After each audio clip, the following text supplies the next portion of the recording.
PGP media நேயர்கள் அனைவருக்கும் வணக்கம். நான் உங்கள் சேகர். ஜூலை 15 ஒரு மிகப்பெரிய தலைவரோட பிறந்தநாள். உண்மையாகவே நான் மனசார நேசிக்கிற மிகப்பெரிய ஒரு தலைவர். என்னடா ஒன்று கூட படிக்காமல் எவ்வளோ பெரிய திட்டங்கள், எவ்வளோ மூளை உள்ள மனுஷன். சாகும்போது 2 தரம் காங்கிரஸ் தலைவராக இருந்தவர், முதல்வராக 10 வருஷம் இருந்தவர். ஆனால் அவர் சாகும்போது அவர் சட்டப்பைக்கில் வெறும் 100 ரூபா தான் இருந்திருக்கு. அவரை சுற்றி யாருமே அவன் சொந்த பந்தம் இல்லை. அதுதான் மெயின். இப்போ இருக்கிற ஆட்சியிலெல்லாம் உங்களுக்கே நல்லா தெரியும் எப்படி இருக்காங்கன்னு. ஆனால் ஒரு தலைவர் எப்படி இருக்கணும்னு வாழ்ந்து மறைஞ்ச மிகப்பெரிய கல்விக்கண் திறந்த வள்ளல் ஐயா பெருந்தலைவர் காமராஜர் அவர்களுடைய பிறந்தநாள் தான் இன்றைக்கி. அந்த தலைவரை போற்றி வணங்குறதுக்கு நமக்கு வயசு பத்தாது. உண்மையிலேயே எவ்வளோ பெரிய தலைவர் அவர். அவரோட வரலாறை எடுத்து படித்தோன்னா உண்மையிலேயே இப்படி ஒரு தலைவர் நம்ம தமிழ்நாட்டில் வாழ்ந்துருக்கும் போது அவர் காலத்தில் நம்ம வாழ முடியலையேங்கிற உண்மையிலேயே ரொம்ப வருத்தமாக இருக்குது. எப்பேற்பட்ட தலைவர் இருந்த சீட்டில் ஒரு பொம்மை முதல்வர் இருக்கிறத நினச்சாலே உண்மையிலே வெக்கமாக இருக்குது. காமராஜர் அந்த முதல்வர் பதவி எப்படியாப்பட்ட பதவி. அந்த ஒரு பதவியில் இருந்துட்டு ஒரு படிக்காத ஒரு ஏழை தாயின் வீட்டு பிள்ளை எப்படி மக்களை பற்றி சிந்திச்சு மக்களுக்காகவே வாழ்ந்து மறைஞ்ச ஒரு தலைவர் இருந்த சீட்டில் ஒரு ஒன்றுமே தெரியாத விளம்பர மாடல் பிரியர். அவர் நடிகராக ஆசைப்பட்டிருப்பார் போல். அப்போ நடிக்க முடியலை, இவரெல்லாம் எவன் பார்ப்பான் அப்படிங்கிறதுக்காக இப்போ முதல்வர் ஆனவனா நடிச்சுக்கிட்டு தெரியுதார். எங்கே போனாலும் நடிப்பு அப்படி நடிச்சுக்கிட்டு இருக்காரு இப்போ உள்ள முதல்வர் ஐயா. நம்ம பெருந்தலைவர் காமராஜர் அவர்கள் பிள்ளைங்க போய் படிக்கணும் அப்படின்னு ஊர் பள்ளிக்கூடம் கட்டி வச்சார். சரி, சாப்பாடு போட்டால் இன்னும் குழந்தைகள் வருமேனு மதிய உணவு திட்டத்தை கொண்டு வந்தார். எப்பேற்பட்ட திட்டம்.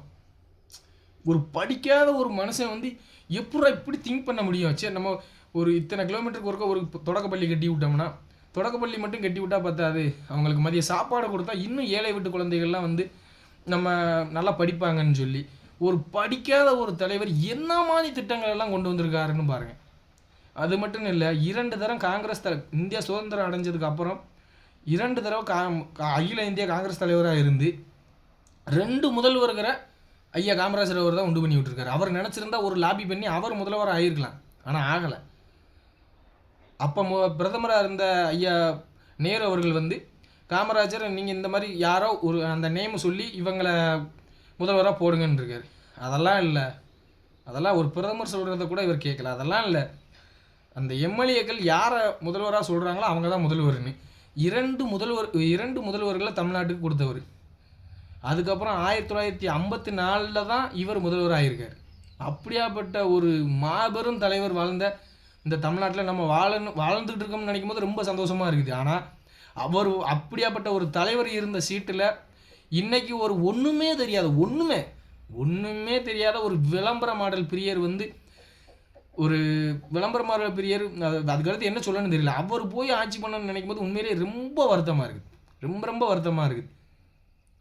ஒரு என்ன சொல்கிறதுனே தெரியல உண்மையிலே. ஐயா காமராஜர் அவர்களை இந்த டிஎம்கே அரசாங்கம் எவ்வளவு கொச்சப்படுத்துச்சுன்னு அப்போ உள்ள பத்திரிகைகள்லாம் எடுத்து பாருங்கள். அவ்வளோ தூரம் கொச்சப்படுத்திருக்காரு. மதுக்கடைகளை திறந்து வச்ச போது ஐயா காமராஜர் அவர்கள் சொல்லியிருக்காரு, சண்டாளா கருணாநிதி இப்படி ஊருக்கு ஒரு சாராக்கடையை திறந்து ஏற்கனவே அவங்க உழைக்கிற சாப்பாடு அவனோட சாப்பாட்டுக்கே பத்தாது, நீ இப்போ இந்த மதுக்கடையை வர திறந்து வச்சுட்டேன்னா இன்னும் என் தமிழக மக்கள்லாம் வம்பா போயிடுவாங்களே, குடிச்சு நாசமாக போயிடுவாங்களேன்னு சொல்லி அவ்வளோ கதறியிருக்காரு. ஒரு ஒன்றுமே இல்லாமல் மக்களுக்காக வாழ்ந்த தலைவரை ஒரு எருமைத்தோல் விட்டு மகன், எருமைத்தோல்காரன், அவன் தரக்குறைவு அவன்னு பேசி அங்கே சுவிஸ் வங்கியில் எத்தனை கோடி போட்டு வச்சுருக்காரு, இங்கே போட்டு வச்சுருக்காரு, இவர் நாட்டுக்கு துரோகி, அவரை பற்றி இல்லாதும் பொல்லாதும். அப்போ அந்த மாதிரி ஒரு கேவலமாக உண்மையிலேயே காமராஜர் மேலே பற்று உள்ள யாருமே டிஎம்கேல இருக்க மாட்டாங்க. ஏன்னா காமராஜரை அவரை ஒரு மிகப்பெரிய தலைவரை எவ்வளவு தூரம் கொச்சப்படுத்தணுமோ அவ்வளவு தூரம் கொச்சப்படுத்தி அவரோட அவரோட தியாகத்தவே கொச்சப்படுத்தின ஒரு அரசாங்கம் எதுனா டிஎம்கே அரசாங்கம் தான். உண்மையாக ஐயா காமராஜர் மேலே பற்று உள்ள எந்த நபரும் டிஎம்கேல இருக்க மாட்டான். உண்மையாக இன்றைக்கி வந்து சும்மா ஏதோ ஒரு விளம்பரத்துக்காக வந்து அவரோட தலைவரோட பெருந்தலைவரோட சிலைக்கு நீ மாலை விட்டு போயிட்டாப்புல நீ பெருந்தலைவர் காமராஜரோட அவரோட கொள்கையை நீ பிடிக்கியா? அவர் என்னமா ஆட்சி செஞ்சார்? எத்தனை அணைகள், எத்தனை பள்ளிக்கூடங்களை திறந்து வச்சது மட்டும் பத்தாம மதிய உணவு திட்டத்தை கொண்டு வந்து இவ்வளவு இதுலேயும் மதுக்கடைகளை திறந்து வச்சா நல்லா இன்னும் அந்த ஒரு உயிரை கொண்ட காசுலேருந்து வர்றது ஏன் குழந்தைகள் சாப்பிட வேண்டாம்னு சொல்லி மதுக்கடைகளே திறக்க விடாமல் பண்ணார். ஆனால் கேடுகட்ட டிஎம்கே அரசாங்கம் வந்ததுக்கப்புறம் தான் அந்த மதுக்கடைகளே திறந்து வச்சாங்க. மதுக்கடைகளே திறந்து வச்சு தமிழ்நாட்டை குட்டிச்சோறாக்கி சாதி மதத்தால் பிரிய வச்சு என்னமானி ஒரு கேவலங்கெட்ட ஒரு செயலை இந்த டிஎம்கே அரசாங்கம் செஞ்சது. கொஞ்சம் நல்லா யோசிச்சு பாருங்கள் என் நண்பார்ந்த தமிழ் சொந்தங்களே. இன்றைக்கி ஒரு அருமையான மிகப்பெரிய மக்களுக்காகவே வாழ்ந்த தலைவரோட பிறந்தநாள்.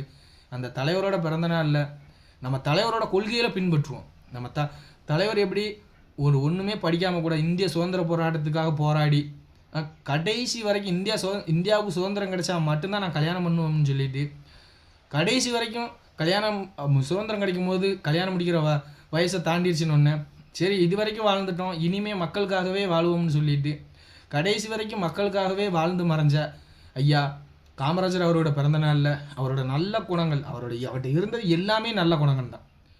இன்னைக்கு டிஎம்கே ஆட்சியில் இருக்காங்க. அந்த ஆட்சியில் இருக்கிறவங்க ஒரு வருஷம் ஃப்ரெண்ட்ஷிப்பில் ஒரு 3 பேர் எத்தனாயிரம் கோடியை கொள்ளடிச்சிட்டாங்கன்னு சொல்லி நம்ம பத்திரிகையிலையும் நியூஸுகளையும் பார்த்துக்கிட்டு இருக்கிறோம்.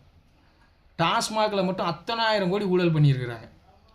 அவன் சொந்த பந்தம் அந்த கருணாநிதியோட சொந்த பந்தங்கள் அப்புறம்லாம் ஆசியாவிலேயே நம்பர் 1 பணக்காரங்க யாருன்னு கேட்டால் இந்த திருக்கோலையோட குரூப்பு தான், கோபாலாபுரத்து குரூப்பு தான் அவ்வளோ பணங்கள் வச்சுருக்குது. ஆனால் ஐயா காமராஜர் அவர்கள் அவரோட ரத்த சொந்தத்தை யாரையுமே பக்கத்தில் விடலை. அவர் சாகும்போது கூட பக்கத்தில் அவங்களோட சொந்த பந்தத்தை அண்டவே விடலை. ஏன்னா நீ என் பேரை தப்பாக யூஸ் பண்ணிடுவ, என் பேரை கெடுத்துருவேன்னு சொல்லி யாரையுமே விடலை. அப்படி ஒரு தூய்மையான ஒரு வாழ்க்கை வாழ்ந்தவர் தான் நம்ம ஐயா காமராஜர் அவர்கள். தயவு செஞ்சு அனைத்து என் அன்பார்ந்த தமிழ் சொந்தங்களும் என் உறவுகளும் ஐயா காமராஜர் வழியில் போகணும்னா பாரதிய ஜனதா கட்சி ஆதரிங்க. பாரதிய ஜனதா கட்சி மட்டும்தான் ஐயா காமராஜர் என்ன ஆட்சி கொடுத்தாரோ அதே ஆட்சியை கொடுக்க முடியும்னா அது பாரதிய ஜனதா கட்சியால் மட்டும்தான் முடியும். பாரதிய ஜனதா கட்சி மட்டும்தான் எப்படி ஐயா தமிழகத்தை ஆட்சி செஞ்சாரோ அதே மாதிரி இப்போ இந்தியாவை ஆட்சி பண்ணிக்கிட்டு இருக்கிற ஐயா பாரத பிரதமர் நரேந்திர மோடிஜி அவர்கள் வந்து எவ்வளோ அருமையாக ஐயா காமராஜர் என்ன ஆட்சி பண்ணாரோ அதே ஆட்சியை இந்தியாவில் பண்ணிக்கிட்டு இருக்கிறாரு. ஆனால் ஒரு கரும்புள்ளி மாதிரி டிஎம்கே தமிழ்நாட்டில் இந்தியாவில் இருக்கிற அந்த கரும்புள்ளியை நம்ம அழித்து எடுத்தால் மட்டும்தான் நம்ம உண்மையான காமராஜர் தொண்டர்கள் வந்து உண்மையாகவே காமராஜரை நேசிக்கக்கூடியவங்க பாரதிய ஜனதா கட்சி ஆதரிக்கணும். ஏன்னா பாரதிய ஜனதா கட்சி மட்டும்தான் நம்ம காமராஜரோட ஆட்சியை கொடுக்க முடியும். அதை அனைத்து சமூக மக்களும் புரிஞ்சுக்கிறணும். ஐயாவை வந்து ஒரு சாதிக்குள்ளே போய் நம்ம அடைக்கக்கூடாது. தயவு செஞ்சு ஐயாவை ஒரு ஜாதிக்குள்ளே அடைக்காமல் அவர் மக்களுக்கான தலைவர் அனைத்து மக்களுக்குமான தலைவர். ஏன்னா அவர் வாழ்ந்துக்கிட்டு இருக்கும் போது அவரோட சாதிகளையோ அவரோட சொந்த பந்தத்துக்களையோ பக்கத்துக்கே விடலை. அப்போ நீங்கள் ஒரு சமுதாயம் மட்டும் அவரை இது பண்ணி இது எல்லாத்துக்கும் காரணம் அந்த அவர் சமூகத்தை சார்ந்தவங்களாக இருக்கட்டும் இல்லை ஒட்டுமொத்த தமிழர்களாக ஆகட்டும் அவரை ஒரு சாதிக்குள்ளே அடைச்சி வச்சது யாருன்னா இந்த திராவிட குரூப்பு தான். அவர் இந்த ஜாதின்னு சொல்லி அவர் ஒரு நம்ம தமிழர்களுக்காக வாழல ஒட்டுமொத்த இந்தியாவுக்காக வாழ்ந்த ஒரு தலைவரை ஒரு குறிப்பிட்ட ஜாதிக்குள்ளே அடைச்சி வச்சது யாருன்னா இந்த திருட்டு திராவிட குரூப்பு தான். தெலுங்குலேருந்து வந்த ஈவேரா ராமசாமியை தலைவராக கொண்டாடுற இந்த குரூப்பு அந்த ஈவேரா ராமசாமி என்ன தமிழக மக்களுக்காக புடுங்கினாரு சொல்லுங்கள் பார்க்கலாம். ஈவேரா ராமசாமி நம்ம தமிழக மக்களுக்காக என்ன தமிழை காட்டு மிராண்டி மொழி திருக்குறளில் மலத்தட்டில் வச்ச மலம்னு சொன்ன அவர் தலைவரா? கொஞ்சம் நல்லா யோசிச்சு பாருங்கள். அவர் ஒரு தலைவரா? மக்களுக்காகவே சாக போகிற வயசில் கல்யாணம் முடித்து நான் சொத்து வந்து வேற யாருக்கும் போயிடக்கூடாதுன்னு சொல்லி கல்யாணம் முடித்து அந்த சொத்தை சரி என் நண்பு தமிழ் சொந்தங்களே கொஞ்சம் நல்லா யோசிச்சு பாருங்கள். மறுமணத்தை பற்றி இவ்வளவு வாய்களையே பேசுகிற குரூப்பு தானே அந்த குரூப்பு. ஏன் மணியம்மைக்கு ஏன் மறு கல்யாணம் பண்ணி வைக்கலை? இவங்க சொல்கிறதெல்லாம் கொஞ்சம் நல்லா யோசிச்சு பாருங்கள். அப்போ வந்து ரத்த சொந்தத்துக்கு இந்த சொத்து போயிடும், ரத்த சொந்தத்துக்கு சொத்து போயிட்டா அப்போ அவங்க மிஸ்யூஸ் பண்ணிடுவாங்க, அதனால நான் கல்யாணம் பண்ணிக்கிட்டோம்னு சொன்னார். அப்புறம் மணியம்மைக்கு சாவு வராதா? மணியம்மைக்கு சாவு வராமல் வர வாங்கியிருக்காங்களா? கடைசி வரைக்கும் இருக்காங்களா? 77 வயசில் நீ என்ன பண்ணிடுவேன்? ஏன் மணியம்மையோட வாழ்க்கையை நீ கெடுக்கலை?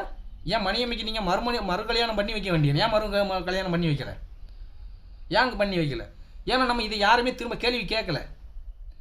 நீ என்ன சொல்கிற, பெண்கள் வந்து அடிமையாக இருக்கக்கூடாதுன்னு சொல்கிறல்ல, அப்போ 77 வயசில் ஒரு 27 வயசு பெண்ணை கட்டி வச்சது அடிமைத்தனம் தானே, பெண் அடிமைத்தனம் தானே. அந்த பெண்ணுக்கும் வந்து உணர்ச்சிகள் இருந்திருக்கும் தானே. அப்போ அந்த உணர்ச்சிகளை அடைச்சிக்கிட்டு தானே இருந்திருப்பாங்க. சரி, பெரியார் இறந்ததுக்கப்புறம் அந்த ஏன் மணிமைக்கு கல்யாணம் பண்ணி வைக்கல, ஒரு கல்யாணம் பண்ணி வச்சிருக்கலாம் தானே, ஏன் பண்ணி வைக்கல?